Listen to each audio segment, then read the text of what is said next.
IG Punjab जो है झूठ बोलता है। तो गखर मंडी से आगे सरायपर खरा क्यों नहीं हुआ? तो कुछ खुफते जाती है पंजाब के अंदर हमारा परवेज लाई के खिलाफ हो, जो हम नहीं होने देंगे। ये चाहे मुझे दुनिया की सबसे बुरी तरीन सजा ताहयात नहली जो मर्जी कर ले, अब इनका किसी सूरत में भी मुस्लिम लीग नून पीडीएम का जो है वो बचना मुमकिन नहीं। अस्सलाम वालेकुम नाज़रीन, आप सियासत डॉट पी के देख रहे हैं। सोहराब बरकत आपसे मुखातिब है। पाकिस्तान के प्रोमिनेंट तज्जियाकार राना अजीम साहब हमारे साथ मौजूद हैं। राना साहब अस्सलाम वालेकुम। वालेकुम अस्सलाम। राना साहब, अभी आप इमरान खान साहब से मुलाकात करके आ रहे हैं, क्या डिस्कशन हुई है बिहाइंड द क्लोज डोर्स? देखिए, इमरान खान साहब बड़े बहुत पूरा एतमाद है और उन्होंने बड़ी क्लियर बातें की हैं। बहुत से सवालात हुए उनसे। बस एक तो उन्होंने बड़ा क्लियर किया है कि उन्होंने कहा, ये जो चंद दिन से एक प्रोपेगेंडा चल रहा है कि शायद इमरान खान और आसफ अली जरदारी को कोई नाम दिए हैं कि मैं आर्मी चीफ इसको बना लें या मियां नवाज शरीफ से बैकडोर आप, तो उसने कहा दुनिया के हर शख्स से मेरी सुलह हो सकती है, हर शख्स के साथ मेरी बात हो सकती है, लेकिन नवाज शरीफ और आसफ अली जरदारी से मैं जिंदगी में कंप्रोमाइज नहीं करूंगा। उसने कहा इस पाकिस्तान के अंदर दो चीजें थी, या आसफ अली जरदारी पीपल्स पार्टी या मुस्लिम लीग नून। मुझे तीसरी कुव्वत समझ के लोगों ने इत्मीनान से वोट दिया। लोग समझते हैं कि मैं करप्शन खत्म करूंगा, तो क्या मैं करप्शन करने वालों से कभी हाथ मिला सकता हूं? उन्होंने कहा मैं किसी सूरत में हाथ नहीं मिलाऊंगा। मैंने एक सवाल किया आर्मी चीफ के हवाले से कि अगर आसम मुनीर साहब को आर्मी चीफ बना दिया जाता है, उन्होंने कहा जिसको मर्जी आर्मी चीफ बना दे, मेरा ये इशू नहीं है। मैं कहता हूँ मेरिट पे काम करे, जिसको मर्जी बनाए। मतलब मैंने कौन सी कुछ चोरी करनी है या मैंने कौन सी करप्शन करनी है जिसकी वजह से मुझे किसी आर्मी चीफ की हमायत या किसी चीफ जस्टिस की हमायत या किसी और किसी चेयरमैन नैब की हमायत चाहिए हो? मेरी तरफ से जो मर्जी बन जाए, हमारा सिर्फ एक मुतालबा है, मुनसफाना और मुनसफाना इलेक्शन चाहिए, और इलेक्शन के बाद जो करप्ट लोग हैं उनके खिलाफ सख्त तरीन एक्शन होना अच्छा, चाहिए। नहीं राना साहब, क्या इमरान खान से उस मुलाकात में इस हवाले से बातचीत हुई कि सुप्रीम कोर्ट के अहकामात के बाद भी अभी तक एफआईआर दर्ज नहीं हो सकी? उससे अच्छा मैं आपको एक खबर दे देता हूँ। हमारी मुलाकात से चंद मिनट पहले चौधरी परवेज लाई साहब, मोनस लाई साहब उनसे मिलकर निकले। तो मैंने ये सवाल भी उनसे पूछा कि चौधरी परवेज लाई मुनस लाई निकले हैं और आईजी कहता है कि हमें गवर्नमेंट ऑफ पंजाब ने मना किया था। उन्होंने कहा जी आईजी पंजाब जो है झूठ बोलता है। क्योंकि ये मैं आपको ये बता दूं, ये सारी जो वीडियो पहली वीडियो थी, ये एक पहले हमारे बड़े मारूफ न्यूज एंकर्स के पास, उसके बाद पीटीवी के पास, और फिर किसी और के पास जो गई थी वो आईजी पंजाब के थ्रू ही गई थी। उन्होंने कहा आईजी पंजाब कह रहा था कि हम नामालूम अफराद पर और एक नामजद और बाकी नामालूम अफराद पर मुकदमा एफआईआर दर्ज कर देते हैं, जिस पर पंजाब गवर्नमेंट ने मेरे सामने बैठ के कहा था कि ऐसा नहीं होगा, ऐसा नहीं होगा। उनका उसने उस चीज को उल्ट कर दिया कि उनका कुछ खुफते जाती है पंजाब के अंदर हमारा और परवेज लाई के खिलाफ हो, जो हम नहीं होने देंगे। उन्होंने कहा जी अब सुप्रीम कोर्ट का मामला है, सुप्रीम कोर्ट जो है अब उसका इम्तिहान है। ये उन्होंने कहा, उन्होंने कहा जब हमारा नहीं है, हमने एप्लीकेशन दे दी, हमने फर्स्ट इंफॉर्मेशन जो होती है कानून के मुताबिक वो एक एफआईआर होती है, हमने एप्लीकेशन दे दी है एफआईआर के लिए। अब अगर एफआईआर नहीं काटी जाती तो उसका जवाब वो जाकर चीफ जस्टिस पाकिस्तान को देंगे, और अगर एफआईआर काटी जाती है तो उसके बाद फिर उसकी इन्वेस्टिगेशन होगी और जो मुजरम होगा उसको सजा मिलेगी। हमारे एंड पे उसने कहा जी, उन्होंने कहा कि हमारे एंड पे ये चीज है कि हमने सबूत देने हैं, हमने उन्हें बताना है कि हमारे सोर्स क्या हैं, हमने उन्हें बताना है कि सहूलतकारी का कहां से हमें इल्म हुआ। वो हमारे पास मुकम्मल ऐसे कवायद मौजूद है कि जब हमें बुलाया जाएगा हम ऐसे कवायद देंगे जिसके बाद शायद शायद उसने बल्कि ये लफ्ज कहा कि शायद उसके बाद मीडिया भी उसको चलाने से गुरेज करे। अच्छा सर, जो आईजी हैं, आईजी पंजाब हैं, वो किसके कहने पर कह रहे थे कि नामालूम अफराद के खिलाफ एफआईआर दे देते हैं? आईजी पंजाब जिसके कहने पे उन्होंने वीडियो भेजी, आईजी पंजाब जिसके कहने पे उन्होंने गखर मंडी से लेकर गुजरात तक पुलिस जो फोर्स जो थी उसे हटा दिया। आईजी पंजाब जिसकी जिम्मेदारी से लाहौर से लेकर गुजरात तक अगर हर जगह पर स्नाइपर खड़ा हो सकता है, तो गखर मंडी से आगे सरायपर खड़ा क्यों नहीं हुआ? ये पुलिस के स्नाइपर होते हैं ना जो खड़े होते हैं छतों पे, जब कोई वीआईपी शख्सियत गुजरती है, तो क्यों नहीं हुआ? तो आईजी ने उन्हीं के कहने पे दिया जिनके कहने पे एफआईआर दर्ज नहीं हो रही। अच्छा, ठीक है। तो अब ये क्या मामला है सर, ये एफआईआर दर्ज होगी या नहीं होगी, ये इसी तरह से मामला लटका रहेगा? मेरा जाती ख्याल है कि एफआईआर दर्ज नहीं होगी। एफआईआर सुप्रीम कोर्ट के अहकामात के बाद भी दर्ज नहीं होगी? अब तो इम्तिहान है, और सुप्रीम अब कोर्ट तो के इम्तिहान है कि एफआईआर दर्ज होती है कि नहीं। अच्छा, जो sir prime minister Khan Imran Khan Lahore में जख्मी बैठे हुए हैं और उन पर रोजाना एक एफआईआर हो रही है 109 की। जी, फैजाबाद में लड़ाई किसी की होती है, एफआईआर इमरान खान पे होती है। तो ये बड़ा मजे वाली बात है कि मुल्क के वजीर आजम पे या साबिक वजीर आजम पे FIR हो सकती है, किसी ताकतवर शख्सियत पे नहीं हो सकती। और दूसरी बात यह है कि सर वफाकी काबीना में ये डिस्कशन भी हुई है और बाकायदा अखबारात में लिखा जा रहा है कि इमरान खान के खिलाफ 63(1)(g यानी इदारों को डिफेम करने के हवाले से उन्हें डिस्क्वालीफाई किया जाए। दूसरी तरफ इमरान खान साहब प्रेसिडेंट ऑफ पाकिस्तान को खत लिख रहे हैं कि being a supreme commander of armed forces आप DGISPR की हुदूद का तयन करें। मैंने ये सवाल किया था, जी तो जिस पर उन्होंने कहा था अब ये चाहे मुझे दुनिया की सबसे बुरी तरीन सजा ताहयात नहली जो मर्जी कर ले, अब इनका किसी सूरत में भी मुस्लिम लीग नून PDM का जो है वो बचना मुमकिन नहीं है। उनका कहना था कि आप कुछ दिन इंतजार कर लें। हंसते हुए उन्होंने ये बात कही कि आप कुछ दिन इंतजार कर लें, कुछ दिन बाद आपको बड़े सरप्राइज दूंगा। मैंने पूछा, मैं खान साहब आप किस दिन निकल रहे हैं? आप कम से कम 2 हफ्ते तो चल नहीं सकते। उन्होंने कहा ये बिल्कुल आप दुरुस्त कह रहे हैं, लेकिन कौम को चलाने के लिए मुझे चलना पड़ेगा। तो कुछ उनके जहन में कोई प्लान है, उनके कुछ रास्ते हैं। सर आज जी, पाकिस्तान के जो कुछ प्रोमिनेंट साथी हैं वो भी जिक्र कर रहे हैं कि 18 और 22 तारीख बहुत ज्यादा इंपॉर्टेंट है। इमरान खान जिस तरह से आपके बकौल कह रहे हैं कि कुछ दिन इंतजार करिए, कुछ दिन राना अजीम साहब भी बता सकते हैं कुछ दिन में क्या है। मेरा ख्याल है कि अगर आपका कल का मेरा वीलॉग देखते तो आपको उसमें मिल जाता है। कुछ लोग आज कह रहे हैं, मैंने तो कल के अपने वीलॉग में डेट दे दी थी। मैंने दे दी थी कि 18 से लेकर 22 तारीख तक किसी दिन भी कुछ भी हो सकता है। आप जरा ताइनाती हो लेने दें, उसके बाद हालात को तेजी से तब्दील होता देखिए। मोहित पीरजादा साहब की खबर के मुताबिक आर्मी चीफ बाजवा साहब को एक्सटेंशन दी जा रही है।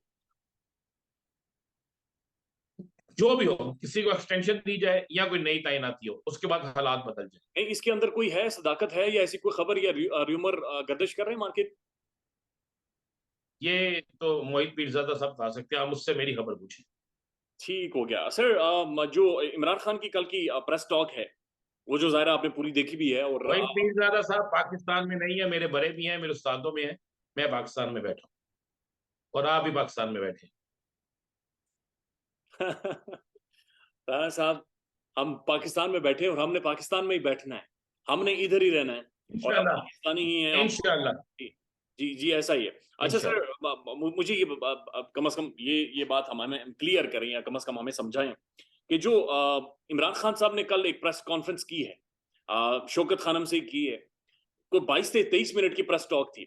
आपको ऐसा महसूस हो रहा है जैसे इमरान खान साहब अब बड़े प्रिसाइज होकर कुछ एक चीजों के गिर्द घूम रहे हैं, कुछ एक पॉइंट्स उठा रहे हैं, नुकात उठा रहे हैं, और अब इमरान खान जिस आजादी की बातचीत कर रहे हैं वो बहुत ज्यादा बाहर से नहीं है बल्कि इंटरनली भी फ्रीडम है कि कम से कम फ्रीडम ऑफ एक्सप्रेशन हो और फ्रीडम हो, सियासतदानों को ब्लैकमेलिंग ना हो, इन सारी चीजों से इंसान बाहर निकल सके। मैं सिर्फ आपको ये बता दूं, इशारा दे देता हूँ। जी आज खान साहब की बड़ी अहम तरीन मुलाकातें हुई हैं हाँ।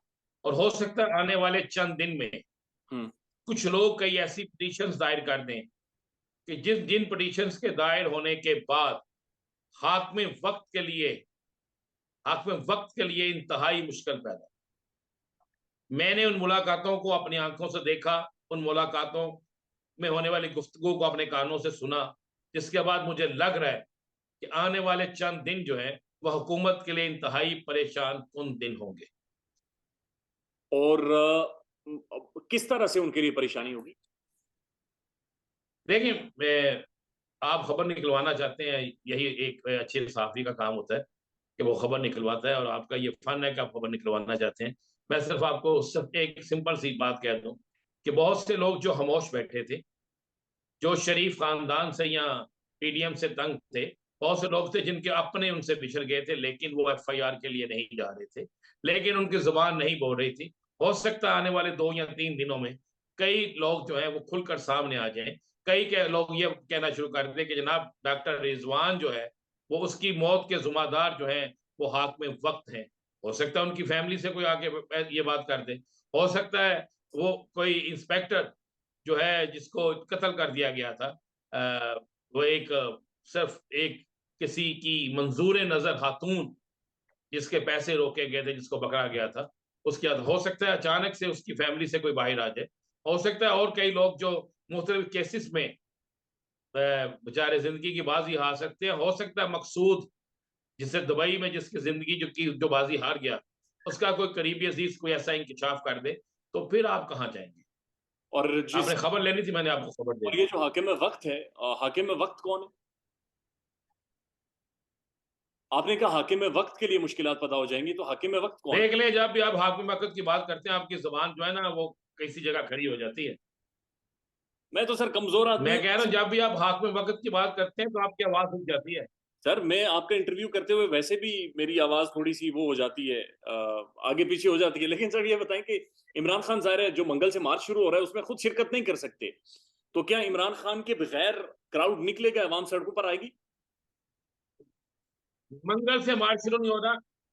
अच्छा, मंगल से मार्च शुरू नहीं हो रहा, बुध से मार्च शुरू हो रहा जी बुध है। से। एक तो आपको बता दूं, 9 तारीख से मार्च 9 शुरू हो तारीख रहा से, जी जी। है, बुध से। खान साहब जब ये काफिले इस्लामाबाद पहुंचेंगे, पिंडी पहुंचेंगे, जी। उससे पहले खान साहब पिंडी में इनको वेलकम करें। ये मैं लेकिन आपको खबर दे रहा हूं। हो सकता है अगले 5 से 6 दिन बाद इमरान खान साहब लाहौर में मौजूद ना हो।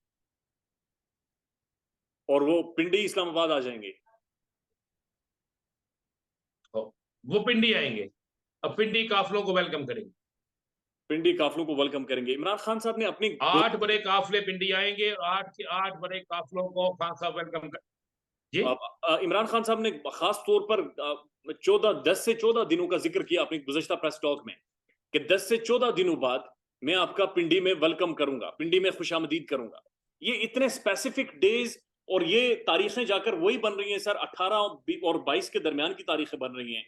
आप भी उसी तरफ इशारा कर रहे हैं, पाकिस्तान के प्रोमिनेंट साफी भी उसी तरफ इशारा कर रहे अगर 22 से आगे 4 दिन और चले जाते हैं तो फिर किसी की उम्मीदों पे पानी फिर जाएगा। तो जिसकी उम्मीदों पे पानी फिरेगा वो कभी नहीं जाएगा कि मेरी उम्मीदों पे पानी। हैं। सर इमरान खान के बगैर लोग निकलेंगे, मोमेंटम बन सकेगा मार्च का? इमरान खान की तंजीम का इम्तिहान है ये। इमरान खान को पता है कि मेरे बगैर लोग नहीं निकलेंगे, जी। लेकिन इतने लोग जरूर निकलेंगे कि जितना एक मार्च होना चाहिए। इमरान खान डेली खिताब करेगा, और उस खिताब के बाद देखें, इमरान खान को जहां पर जो क्राउड चाहिए उसके लिए उसकी तैयारी है। सर। असल क्राउड उनको पिंडी में चाहिए। हाँ। असल क्राउड उनको पिंडी में चाहिए। जी। असल क्राउड उनको इस्लामाबाद के इर्द गिर्द के इलाकों में चाहिए। हाँ। असल क्राउड उनको पोटोहाट से चाहिए। असल क्राउड उनको हरीपुर से नीचे उतरने वाले पहाड़ों पे चाहिए। असल क्राउड उनको पेशावर से आने वाले बुरहान इंटरचेंज पे चाहिए। ये क्राउड की जगह है। और जब ये जगह जिन पर क्राउड्स ने इकट्ठे होना है, उस वक्त तक खान साहब वहां मौजूद होंगे। चाहे वो व्हील चेयर पे हो, चाहे लाठियों के साथ हो, चाहे किसी चीज के साथ भी हो, वो वहां पे मौजूद। सर इमरान खान साहब को जब गोलियां लगी और उसके बाद वो शौकत खाना में थे, सर वहां पर कोई बैकडोर डिस्कशन हुई है, कोई मुलाकात हुई है, कोई पैगाम खान साहब तक पहुंचाएंगे? नहीं नहीं, ये बिल्कुल गलत बात है। देखिए, मैं खान साहब को जितने दिन वो थे मैं डेली मिलता रहा। हम्म। एक चीज तो आप ज़हन में रखिएगा कि खान साहब ने आज 2 बातें बड़ी अच्छी की। एक तो उन्होंने कहा मुझे आर्मी चीफ जिसको मर्जी लगाए। मैंने आसम मनीर साहब का सवाल किया तो उन्होंने कहा मुझे कोई इतराज नहीं। दूसरा उन्होंने कहा कि जी बात बड़ी सिंपल से, मैंने इलेक्शन इलेक्शन की डेट लेनी। फिर हमने सवाल किया इलेक्शन की डेट आप किससे लेंगे? शहबाज शरीफ तो इलेक्शन की डेट देने के काबिल नहीं है, ना मौलाना फजल रहमान साहब है, ना आसफ अली जरदारी साहब है। तो उन्होंने एक कहका लगाते हुए कहा कि राना जिब तुम्हें भी पता है कि इलेक्शन की डेट कौन देता है, और जिन्होंने इलेक्शन की डेट देनी है वो इलेक्शन की डेट देंगे। और वो इलेक्शन की डेट देंगे। और आज इमरान खान साहब का बयान भी चला, उन्होंने कहा कि ये मार्च खाली हाथ नहीं आएगा, जो चीज हम चाह रहे हैं इलेक्शन वो लेकर वापिस आएंगे। 100% है। मेरा मेरा मेरा जाती तजिया है, या मेरी इंफॉर्मेशन ले ले कि नई तैनाती के फौरी बाद इक्तदार के वानों में बैठे लोगों की वापसी शुरू हो जाए। सर आज भी शहर शहर में एहतजाज हो रहे हैं। अभी टेलीविजन स्क्रीन पर हम देख रहे थे फैजाबाद में और पिंडी में शदीद शेलिंग और एहतजाज, और लोगों का क्राउड बहुत ज्यादा है।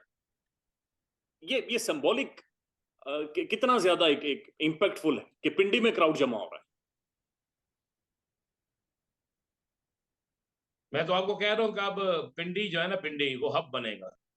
और पिंडी से चलने वाली तहरीक जो है ना, वो जैसा अक्सर होता था ना, लाहौर से नीला गुंबद, और जी। पिंडी से लियाकत बाग, और हाँ। मुल्तान से हरम गेट, और पेशावर से सदर बाजार, और कराची से जनाह रोड। ये वो पॉइंट्स होते थे जिनके मतलब कहा जाता कि यहाँ से चलने वाली तहरीकें मंतकी इंजाम तक पहुंचती हैं।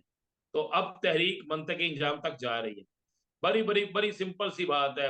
मैंने खान साहब से पूछा ये सारी चीजें। खान साहब ने कहा कि आप मुझे रेशो निकाल के दिखा दें कि 10 में से क्या 9 लोग पीटीआई के साथ नहीं खड़े। उसने कहा सब जानते थे कि करप्ट कौन है, करप्ट कौन नहीं है। तो जब लोगों को पता चल गया कि करप्ट कौन है, उन्होंने कहा जिसकी एफआईआर का दर्ज ना होना भी मेरे मौकफ की तायद है। तो इसका सर मतलब है जमहूरियत के अंदर जमहूरी लोगों का कोई किरदार नहीं।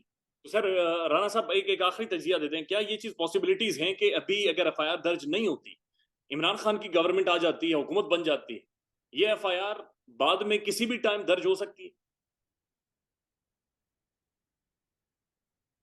नहीं, एफआईआर दर्ज हो सकती है लेकिन कानूनी तौर पर उसकी अहमियत नहीं रहती। अहमियत नहीं रहती। एक बात खान साहब ने एक बात बहुत बड़ी की है। मैं ये बात आपको बताना भूल गया। उन्होंने कहा जी पहले मेरी हुकूमत थी, मेरे पास इख्तियारात नहीं थे। अब भी अगर मुझे हुकूमत मिलती है और मुझे इख्तियारात नहीं मिलते तो मैं पहले दिन ही हुकूमत से बाहर हो जाऊं।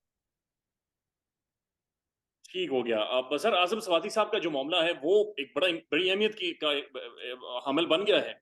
आज सुप्रीम कोर्ट ने बाकायदा उनके जो टिकर्स यहाँ पर चल रहे हैं टेलीविजन स्क्रीन पर, सुप्रीम कोर्ट ये कह रही है कि अगर वो वीडियो इंटरनेट पर मौजूद है तो हम हटा देते हैं।